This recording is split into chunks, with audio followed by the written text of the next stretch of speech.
Welcome to the Codex Cantina's May Tipper. Tibba. Hey, Tibba. I'm Una. And I am last drink of the night. Last night of the drink?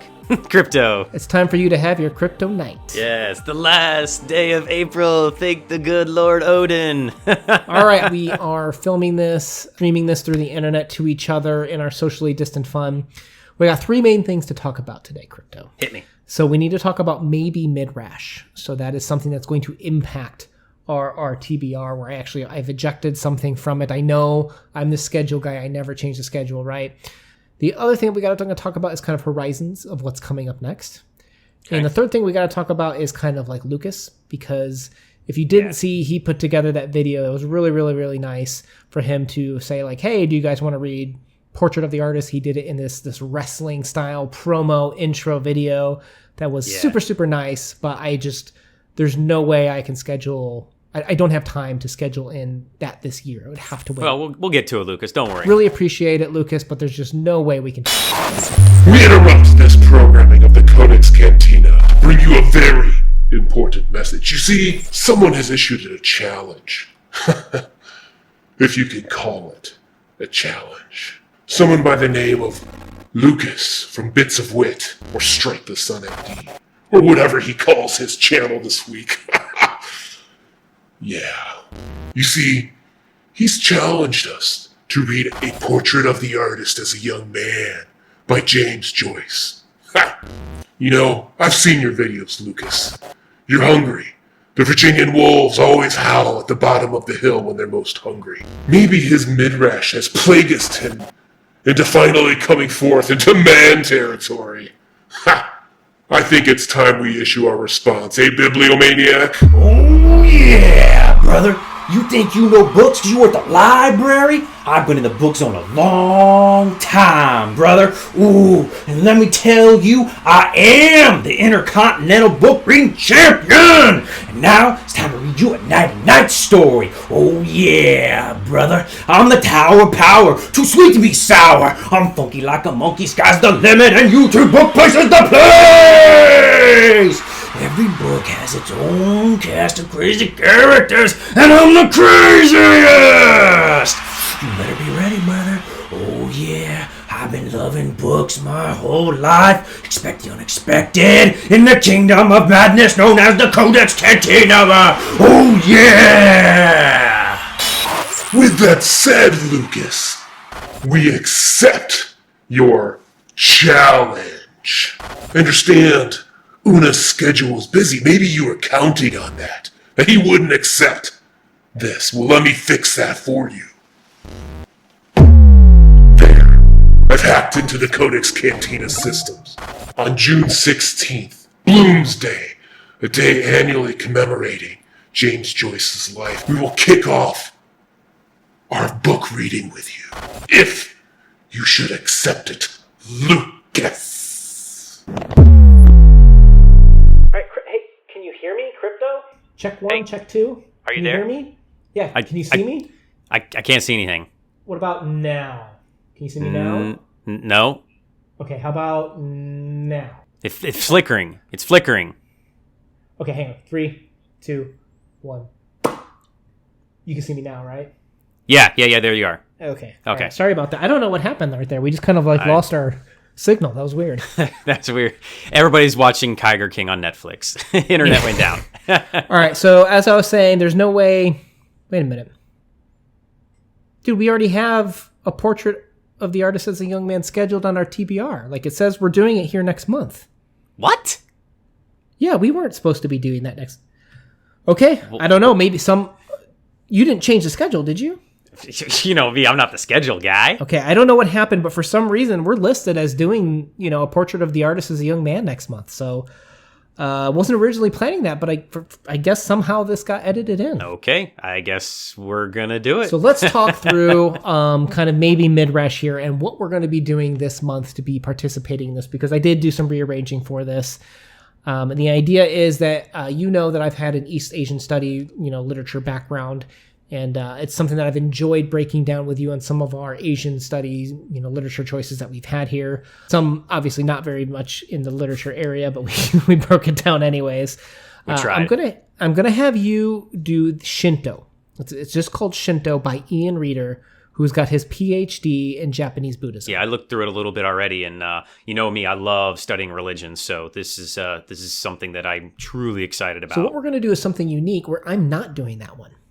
I'm going to do a different book on Shinto, and we're going to come together to combine our notes, so combining these two books to kind of talk about what we saw in terms of these findings, in terms of these discussions on Shinto and what it means. I'm doing The Essence of Shinto by Motohisa Yamakage, who is the 79th Grandmaster of Yamakage Shinto. Whoa.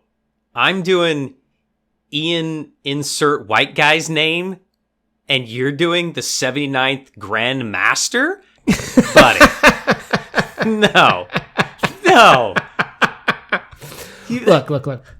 If anything, I should be doing the cool one. No. Hang on. To get cultured. You're the white belt, right? I'm like the blue or purple belt over here, right? You need to start over here, and I'm going to start with the more advanced classes, okay? And we'll come together, all right, and create this video story together to kind of share what our findings were from a nonfiction Shinto perspective. Two things. One, I'm not even wearing a belt. And two, I don't think it's that type of religion. This isn't Bruce Lee Shinto. No, Shinto is very different. We'll get into it with the video because it is a way of life, which is arguably different for Japan. But we'll get into that. But there is another seminal study that I'll share with you that talks about, it's kind of released in 1981, but it kind of redefines the way people look at Shinto and how they describe Shinto. So I think that's something that we need to have under our belts as well. Under our belts. I feel like I'm getting the short end of the belt. Dude, no one wears a belt now with this whole coronavirus thing going on anyways. You're lucky I'm wearing pants. All right, now for my fiction work, I am going to work through The Temple of the Golden Pavilion by Yukio Mishima. And that's a kind of an interesting place. If you didn't know, I'll put a picture up on the screen. I went there when I was in Japan with my wife. At the time, she was my girlfriend. And at that time, she became my fiance. So I was going to propose to her at Ginkakuji, but it was just way too touristy. It wasn't appropriate. There's a nearby kind of like a, temple that was more appropriate. And that's actually where I proposed to my wife, was just outside of Ginkakuji. But this is the story about, it's the real events of a monk, a Buddhist monk that burned the place down. It's an old...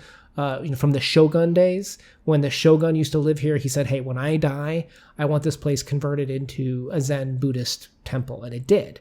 And this Zen Buddhist guy burned it down. And this is the fictional storytelling version of that burning down. It's kind of about a man's obsession with this beautiful place. So, but I'll check that out. I'll check it out. I don't know if you're going to join me on that one, but that is at least I'm going to try to cover it, but it's super crammed in there this month. Well, we'll see. I got a lot of driving to do, so if it's audio version, maybe I can do it. All right. Now, in terms of the other books that we are doing this month, we are finishing up our Absalom in-depth series where we kind of go super detailed, probably like half-hour discussions on 2-3 chapters where we really bring out the meanings of this. That's one of our spaceship books that we'd send to other planets. That's a great one. And we're going to check out this If It Bleeds by Stephen King. It's his new, it's like a collection of 4 novellas that he just wrote, which if you didn't know Stephen King, some people argue is his more famous pieces that inspired The Body and Shawshank Redemption. We'll see what this new one is, see what we can draw out. We haven't read anything of his new in a while. All right, and then my stretch goal, which I'm going to try to sneak in, but we'll see, is the last arc of that Monogatari series, the Nadeko snake arc, to finish off that book that I have. Good luck to you, sir. I hope to get that up this month, but this is a really aggressive schedule for this month, so please bear with me. I will get to it. My goal is this month. I'll give you some leeway. Now, short stories, we didn't pull any punches either. Boy, we got a month packed here. First up, we have the one and only The Sisters by James Joyce. Yeah, that one is going to be awesome. The very first story in Dubliners, and I think that we're going to knock that one out of the park. We've done a couple of Joyce's stories already, and the 2 that are coming up are the bookends to Dubliners, and they're some of his best works. There's no denying it. So hint, if you didn't know what the other bookend was, we're doing The Dead next month. The other short story that we're doing for this month, though, is The Yellow Wallpaper by Charlotte Perkins Gilman from 1892. Yeah, and that one's really cool because it's almost like this non-autobiographical, biographical story. And that one's going to be pretty neat also. Yeah, described as one of the earlier feminist works from a prominent American humanist, novelist, and writer of short stories. So we'll see what we get into with that one. I think I read that one when I was younger. I can't remember. Now, this one I definitely read in high school was The Necklace by Guy de Maupassant. I didn't realize that until I was kind of perusing through and I was kind of looking at the story and I was like, oh, I remember this story. So this is a very, very famous story of his and very important for teaching kind of like irony, materialism, and we'll see what we kind of got to get into with that piece. Yeah, I think we can find some new stuff out of there, make the old pearls polish, old diamond gleam. So we've enjoyed Ireland, America, France. Now let's go to Japan and ultimately Russia in the East with, first we're going to be doing Rashomon by Ryunosuke Akutagawa this month. It's kind of out of our zone. It's a psychological thriller that inspired the theme and setting for the movie Rashomon, self-titled obviously, directed by Akira Kurosawa. Now that is typically referred to as In a Grove as the theme or as the character and plot derivation, but a lot of the themes and settings come from Rashomon. We're going to do both. Okay, so this month we're doing Rashomon. Next month we're going to be doing In a Grove.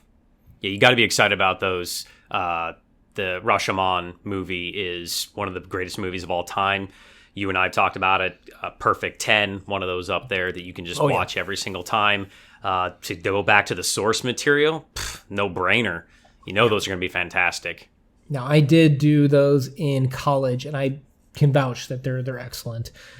And then our last short story, our fifth short story, because this month wasn't packed enough as it is, as you can see. We are doing Two Deer by Leo Tolstoy, along with our good friend Noah from Everyone Who Reads It Must Converse, as a part of our hashtag Tolstoy Triggered project with Noah. Tolstoy Triggered! Now, in terms of other fun, I am going to be doing like a quick library tour just to kind of show you what books I have in my own personal library and to see if there's anything there that you guys are kind of interested in or may not be surprised by. And then we're also going to do the Sex in Literature tag by Brian, which I've been sitting on for a while because we filmed it, and I'm just not happy with maybe the way that we've gotten too loose with that one. I might need to edit that down a little bit, but I'll get that out this month, I promise. Edited a lot of it. All right, in terms of our horizon of what's coming next, we are looking at a new rating system. We're asking you guys for help on this one. We like our wrap-ups, right, in terms of the collect it, buy it, that sort of thing. But in video, when we're talking about these videos and or these short stories and books, we kind of give our opinion on it, and sometimes I'm just we not don't sure like how the it numbers. comes across. Yeah, we don't like the numbers. There's something that's just not meshing with me on like this story is an 8, the story is a 2. Because when I say the story is a 2, it's a personal, really subjective rating. It's not meant to be objective of this is a bad story, no one should read it, it's horrible. And I don't think that comes across when we rate with just flat numbers, but I don't know what the new ratings is. So we're looking for advice from you guys. What would you guys say would be a more subjective way to rate something? Well, I think people take personal offense to it when I say a story is a 4 and they're like, well, that story's a 10 to me. It's my most favorite story ever. What could we do to convey that I personally didn't care for this, not with a number system that would insult somebody else that does enjoy this, because that's not our intent here. Our intent is to have conversations about these books and why we got what we got out of them, not to belittle them or demean what you enjoy about a story or a book or whatever. You hear that, Crypto? No. It's the Virginian Wolves calling. Our friends Juan from Bookish Islander, Hannah from Hannah's Books, and Lucas from Bits of Wit.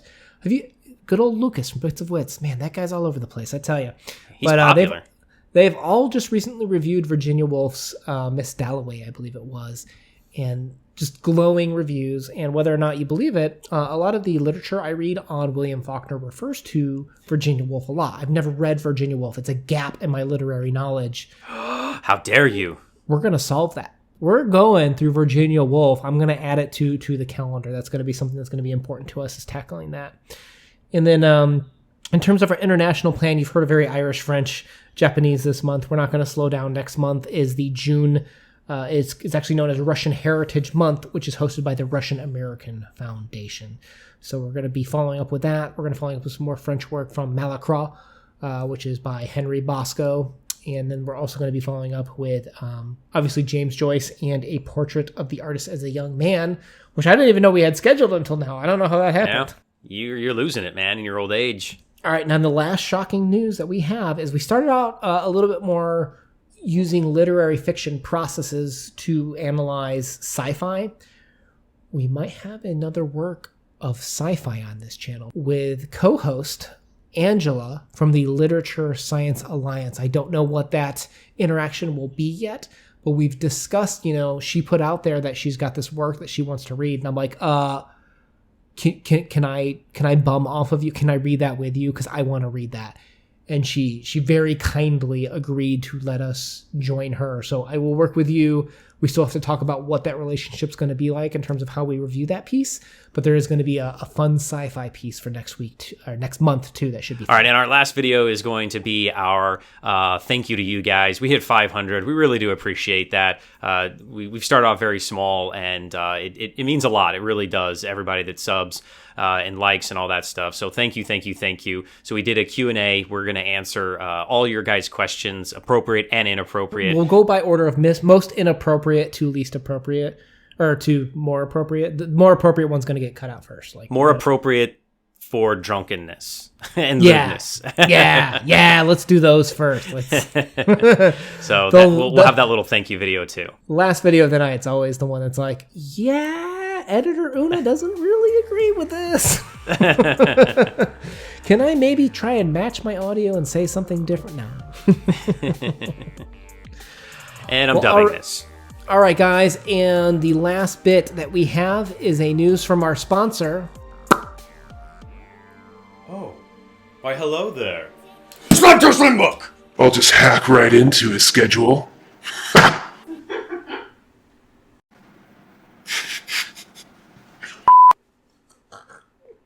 A portrait of the artist? A challenge to read the portrait of an artist of a young man. Is it the portrait of an artist? A portrait of the artist. A portrait of the artist. What's my line? A portrait of the artist of a young man. Like the Virginian wolves at the bottom of a hill. Line. The Virginian wolves are always hungriest at the bottom of the hill. Line. But you're looking to branch out and step into the big leagues. Line. What was the opening line again? With that said, Okay. Lucas. With that said, Lucas, we accept your challenge. What line? If you don't back down, we'll see you on that day. Yeah, don't stop recording. International. Fuck. Alright, here we go. I was born.